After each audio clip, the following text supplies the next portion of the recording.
Hola, ¿qué tal están? Tutorial de la filosofía de Tomás de Aquino. En este vídeo ofreceré algunas explicaciones, comentarios sobre algunos aspectos fundamentales de la filosofía y la teología de Tomás de Aquino. Por supuesto, sin pretensión de exhaustividad, porque lo prioritario para entender a Tomás de Aquino es leer sus obras, analizarlas, entenderlas, etc. En definitiva, es un acercamiento a la filosofía y teología de Tomás de Aquino. Este gran sabio de la Edad Media, este gran escolástico, este gran teólogo y filósofo, nació en 1225 en el castillo de Rocaseca, cerca de Aquino. Su padre, de noble familia de origen lombardo, era partidario del emperador Federico II. Cuando tenía 5 años, Tomás ingresó en el monasterio de Montecassino para hacer sus primeros estudios, que prosigue entre 1239 y 1243 en la Universidad de Nápoles, donde cursó artes, trivium y quadrivium, iniciándose en la filosofía aristotélica, que tanto influyó en su pensamiento. En 1243-44, después de la muerte de su padre, ingresa en los dominicos en Nápoles, y entre 1245 y 1248 está en París estudiando bajo el magisterio de Alberto Magno, a quien acompaña a Colonia. En 1252 regresa a París ya como profesor. En realidad, la vida de Tomás de Aquino está dedicada íntegramente al estudio, a la redacción de numerosos escritos y a la docencia. Su vida no parece importar mucho para la comprensión de su pensamiento. Escribe con un estilo distante y jamás habla en primera persona. Realizó una enorme tarea de asimilación doctrinal y reflexionó acerca de todos los problemas que preocupaban en aquel momento. En cuanto a los principios fundamentales, cabe decir que él murió en 1274, a la edad de 49 años. Tomás de Aquino es ante todo un teólogo sistemático, podríamos decir, y sus dos sumas, sus dos grandes tratados, han sido comparadas a las grandes catedrales góticas. Pensaba que la teología es una ciencia superior a todas las demás, pero que procede, como cualquier otra ciencia, a partir de principios evidentes. Desde la perspectiva de Tomás, los principios de la teología no son evidentes por sí mismos para el hombre, ya que son realmente artículos de fe, pero lo son para Dios. La teología, por tanto, es una ciencia subordinada a la ciencia divina.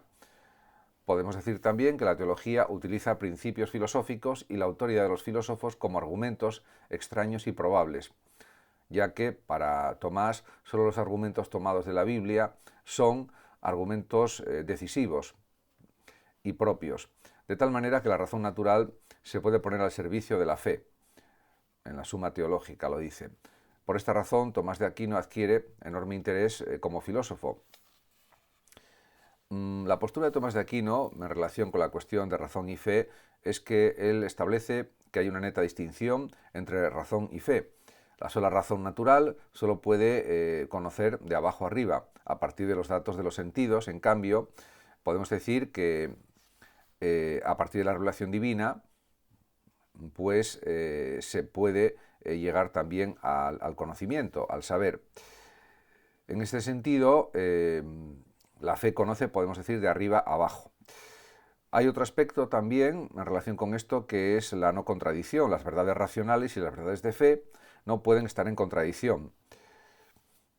Y hay una zona de confluencia también, podríamos decir, porque Tomás niega la doble verdad tal y como la entendía el averroísmo latino, es decir, como contradicción entre la verdad racional y la verdad revelada.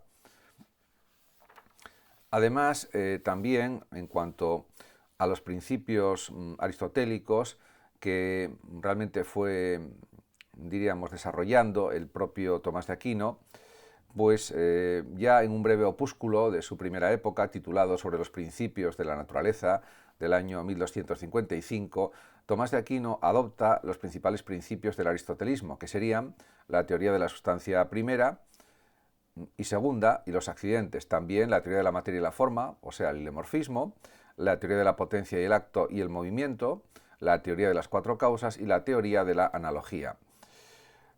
Podemos decir también que Tomás mantiene una postura claramente intelectualista, porque podemos decir que la primacía del intelecto sobre la voluntad para él es algo evidente, y también es verdad que desarrolla principios no aristotélicos, porque Tomás de Aquino no acepta el aristotelismo en su integridad.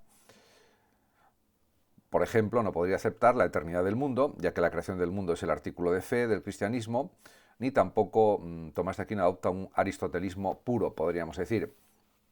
Además, también está la distinción entre esencia y existencia, que le permite pues, un cambio considerable del aristotelismo.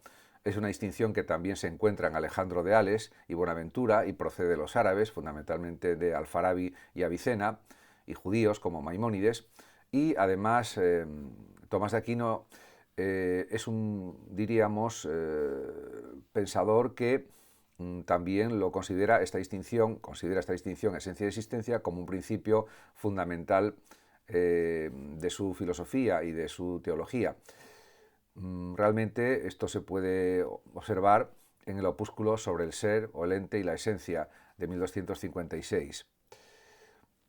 Aristóteles también había establecido dos estructuras fundamentales del ser o sustancia, materia, forma y potencia y acto, y Tomás de Aquino adopta una tercera, que no estaba en Aristóteles, y que supone que en todo ser, salvo en Dios, se distinguen realmente, y no solo conceptualmente, la esencia y la existencia. En ese sentido, pues son novedades respecto al aristotelismo, y ahí demuestra su capacidad como gran filósofo y gran teólogo también. Pero diríamos que la parte por la que es más conocido, sobre todo, Tomás de Aquino, es el intento de demostrar la existencia de Dios a través de las 5 vías. Porque, siguiendo a Aristóteles también, Tomás de Aquino piensa que todo conocimiento humano comienza por los sentidos.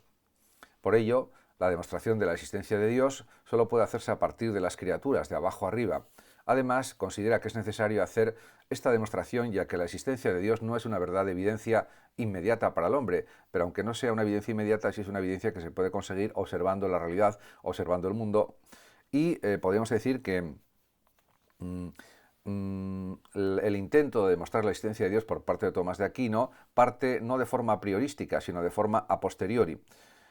O sea, no a partir del concepto de Dios, sino a partir de la existencia real, de la experiencia, de las cosas, cuya existencia misma debe explicarse como efecto de una causa última.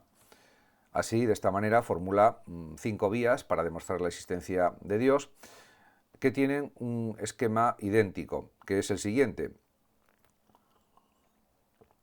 Punto de partida, un hecho de experiencia, que es interpretado filosófica o metafísicamente. Todo lo que sucede, por ejemplo, tiene necesariamente una causa. Se utiliza aquí uno de los principios filosóficos más reconocidos, también discutidos y utilizados, el principio de causalidad. Como decía el propio Aristóteles en su Física, todo lo que se mueve es movido por otro. Y esto también se podría entender en el contexto de la teoría de potencia y acto. Y posteriormente, también otra parte de este esquema de explicación de las 5 vías es que tiene que haber una primera causa. No es posible, en efecto, recurrir a una serie infinita de causas subordinadas entre sí, de tal manera que cada una no haga sino transmitir, por ejemplo, el movimiento. Tal serie es posible, diríamos, pero claro, no se puede admitir una serie infinita de causas o de generaciones. Debe haber, por tanto, una causa primera del movimiento. Y pues como final de este esquema de las 5 vías, habría que decir que esa causa primera no puede ser otra que Dios. Luego Dios existe. Y Tomás también presupone que la causa primera es el Dios de la revelación cristiana, que es otro aspecto también a valorar y a considerar. Las 5 vías de Tomás de Aquino son las siguientes. La primera, desde el movimiento del mundo hasta el motor inmóvil, inspirada en Aristóteles, quien sin embargo la emplea para demostrar un motor inmóvil o primer motor inmóvil para cada una de las esferas celestes, y que este planteamiento es trasladado a la teología cristiana por el propio Tomás de Aquino, diríamos, referido al movimiento del mundo, como ya dije. La segunda vía para demostrar la existencia divina sería partir desde las causas subordinadas, a su vez causadas, hasta la causa primera incausada, inspirada en Aristóteles y Avicena. Por cierto, existe también una obra escolástica, teológica, Tratado del Primer Principio, que es posterior a la muerte de Tomás de Aquino, ya que se publicó en el año 1305 por Duns Scoto, y en la que está también expresado este planteamiento. La tercera vía es desde la contingencia del mundo, hasta el ser necesario y que está inspirada en Maimónides. Realmente, efectivamente, las cosas del mundo pueden existir o no existir. El único ser que existe desde siempre es Dios y el que tiene la capacidad, la potencia para crear el universo, para crear el mundo, para crear la realidad, para crear a los seres humanos y a los animales, a la naturaleza, etc. La cuarta vía es desde los grados de perfección en las criaturas hasta el ser infinitamente perfecto, que por supuesto es Dios, y es de inspiración claramente neoplatónica. Y también podríamos decir platónica en última interpretación, podríamos decir. La quinta vía pues parte desde el orden del mundo hasta pues una inteligencia suprema ordenadora, ya que todos los seres, incluso también los irracionales, actúan por un fin o una finalidad, un propósito. Es una vía también que podríamos denominar teleológica o de orden, porque hay una finalidad, un propósito también. En ese sentido, pues estas 5 vías constituyen también para Tomás de Aquino una vía de acceso a la esencia de Dios. Podemos decir también que realmente la explicación del conocimiento humano por parte de Tomás de Aquino también tiene pues una influencia clara aristotélica, porque realmente en relación con el conocimiento sensitivo sigue los planteamientos aristotélicos. En cambio, diríamos que la explicación del conocimiento intelectual por parte de Santo Tomás pues es diferente al aristotélico, aunque se basa en él también. Podemos decir, y así lo dice en la Suma Teológica, lo siguiente, dice el propio Santo Tomás o Tomás de Aquino: el objeto propio del entendimiento humano, que está unido a un cuerpo, es la esencia o naturaleza existente en un cuerpo material. Por tanto, desde la perspectiva tomista, el entendimiento conoce propiamente el universal y singular, y lo singular lo conoce indirectamente, volviéndose hacia su representación imaginativa. Podemos decir que para Tomás el entendimiento humano está hecho para dirigirse a las cosas del mundo, pero los datos sensoriales no bastan, son solo materia para el conocimiento intelectual, no causa de ese conocimiento. Por tanto, desde la perspectiva de Tomás, es absolutamente necesaria la actividad del entendimiento en sus dos aspectos: de entendimiento agente, que ilumina y abstrae la esencia oculta en las imágenes sensibles, abstrae o extrae, casi podríamos decir, para que se entienda mejor, y también el entendimiento posible, que conoce produciendo el concepto y el juicio. En ese sentido, pues bueno, es una explicación adecuada de cómo puede proceder el conocimiento, teniendo en cuenta el contexto histórico, cultural, filosófico, teológico en el que vive Santo Tomás, muy influenciado por Aristóteles y por la filosofía anterior. Estamos hablando del siglo XIII. La ética, pues también es otra parte del sistema tomista, en la que pues hay una ordenación de los seres, de las criaturas, en concreto también de los hombres, hacia Dios, de quien proceden. En este sentido, pues se trata, la ética de Tomás de Aquino es una ética teleológica, porque la determinación del fin del hombre es su base fundamental. Y también, claro, Tomás, como no podía ser de otra manera, considera que Dios, que es el principio de todas las cosas, pues también es su fin último. Por tanto, la perspectiva está muy influida por los planteamientos platónico-agustinianos. El fin es el bien y todas las cosas, conforme a los diversos grados de bondad, están ordenadas unas a otras, pero todas están finalmente ordenadas a Dios. En cuanto pues a la política, la doctrina política de Tomás de Aquino no es un añadido a su sistema teológico, sino que se integra de una forma coherente y natural dentro de él. Por eso, solo puede ser comprendida desde sus planteamientos sistemáticos en filosofía y en teología, y también teniendo en cuenta el contexto filosófico de la filosofía aristotélica y también el contexto social de su época. Tomás está claro que se inspira en la política de Aristóteles, y en 1272 Tomás escribió un comentario incompleto a esta obra. Así, por ejemplo, considera que el hombre es naturalmente sociable, lo mismo que Aristóteles, y que la sociedad civil es necesaria para la perfección de la vida humana. No acepta, por tanto, la doctrina de San Agustín y Juan de Salisbury, según la cual la sociedad es una consecuencia del pecado, de tal manera que si no hubiera habido pecado original, no se necesitaría de Estado ni de autoridad política. Igualmente, Tomás sigue a Aristóteles en el análisis de las formas de gobierno y en su preferencia por una monarquía, diríamos que moderada, por elementos tomados de la aristocracia y la democracia. De hecho, también es verdad que la doctrina política tomasiana o tomista solo puede ser comprendida en el contexto de las disputas medievales acerca de las relaciones de la Iglesia y también del poder civil. De hecho, podemos decir que ya San Agustín, bastantes siglos antes, había planteado la dualidad de las dos ciudades. Sin embargo, el llamado agustinismo político no se encuentra en sus escritos, sino en las obras de los papas Gelasio, Gregorio Magno.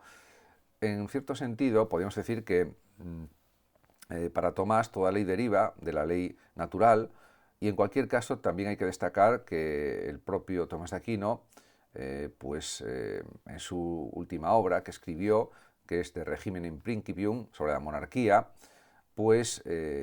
diríamos que está claro que para Tomás no hay dos fines últimos de la existencia humana, uno terreno y otro sobrenatural, sino solo un fin último de carácter sobrenatural, la visión de Dios en la otra vida. Ello conduce a subordinar el Estado a la Iglesia y a asignar al poder civil una misión también religiosa, ordenar aquellas cosas que conducen a la felicidad celestial y prohibir las contrarias.